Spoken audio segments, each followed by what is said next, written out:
नमस्कार साथियों, मेरी 120 दिवसीय समग्र परिवर्तन श्रृंखला के 48वें दिन के ब्लॉग में आप सभी का हार्दिक स्वागत है। आज के यौगिक अभ्यासों का आरंभ मैं मांडूक्य उपनिषद में वर्णित ओमकार के ध्यान के साथ करने वाला था। आचार्य में अध्ययन करते समय जिसका उपदेश हमें आदरणीय उपेंद्र बाबू खत्री सर ने किया था। समग्रता को समेटे हुए यह ध्यान वास्तव में अद्भुत है। ध्यान का अभ्यास कर लेने के बाद अब बारी थी प्राणों को एक नवीन आयाम देने की। तो मैं बैठ जाता हूँ प्राणायाम का अभ्यास करने हेतु और पाता हूँ कि मेरी प्रिय भतीजी भ्राताश्री के साथ छत पर आ गई है। प्रतिदिन मुझे देखकर खेल खेल में ही सही किंतु वह योग अभ्यास करना सीख रही है। प्राणायामों के अभ्यास में मैं सर्वप्रथम नाड़ी शोधन प्राणायाम, तत्पश्चात कपालभाति प्राणायाम, भ्रामरी प्राणायाम और अंततः ओमकार के उच्चारण और शांति मंत्र के पाठ के साथ आज के प्राणायामों के अभ्यास को यहीं विराम देता हूँ। और अब बारी थी संपूर्ण शरीर में नवीन ऊर्जा, चेतना व शक्ति का संचार करने वाले, साथ ही रक्त परिसंचरण को सुचारू बनाने वाले यौगिक सूक्ष्म व्यायामों का अभ्यास करने की। सर से लेकर पैर तक प्रत्येक अंग के सूक्ष्म व्यायाम को मैं बारी बारी से पूरा करता हूँ और इसमें मेरा सहयोग देने मेरे साथ बैठ चुकी थी मेरी प्रिय भतीजी शुभांगी।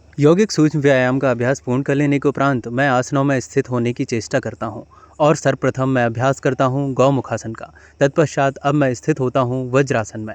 वज्रासन का अभ्यास ही एकमात्र ऐसा अभ्यास है जिसे आप खाली पेट तथा भरे हुए पेट दोनों ही समय कर सकते हैं। वज्रासन के अभ्यास को पूर्ण कर लेने के उपरांत मैं कुछ देर सुप्त वीरासन या सुप्त वज्रासन में विश्राम करने की चेष्टा करता हूँ और इस समय मैं शुभांगी के लिए मोटर कार का कार्य कर रहा होता हूँ। सुप्त वज्रासन का अभ्यास पूर्ण कर लेने के उपरांत अब बारी थी मार्जरी आसन का अभ्यास करने की, जो कि आपके मेरुदंड को लचीला बनाता है, साथ ही संपूर्ण शरीर में रक्त परिसंचरण को सुचारू करता है।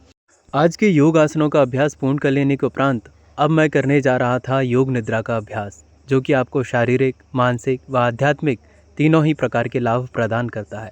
इस अभ्यास को पूर्ण कर लेने के उपरांत मैं पहुंच जाता हूं घर पर बनी हुई स्वादिष्ट फुल्कियों का लुत्फ उठाने हेतु। तत्पश्चात मैं स्नान ध्यान से निवृत्त होकर श्री हनुमान चालीसा का पाठ करने हेतु बैठ जाता हूँ, जो कि बल, बुद्धि, विद्या को प्रदान करने वाला व समस्त क्लेश विकारों को हरने वाला है। पाठ पूर्ण कर लेने के उपरांत मैं परिजनों के साथ दाल बाटी चूरमा का आस्वादन करता हूँ और संध्या काल में आ, ऊ, मा तीनों मात्राओं सहित ओमकार का उच्चारण करता हूँ, जो कि शारीरिक, मानसिक व आध्यात्मिक तीनों ही तलों पर विकसित करने वाला है। ओमकार की अकार मात्रा अर्थात आ आपको शारीरिक पक्ष पर मजबूत बनाता है। ओमकार की उकार मात्रा अर्थात ऊ आपको मानसिक पक्ष पर मजबूत बनाता है। वहीं ओमकार की मकार मात्रा अर्थात माँ आपको आध्यात्मिक पक्ष पर मजबूत बनाती है। साथ ही तीनों का सम्मिलित उच्चारण आ, ऊ, मा, ओम आपको संपूर्ण पक्षों पर मजबूती प्रदान करता है।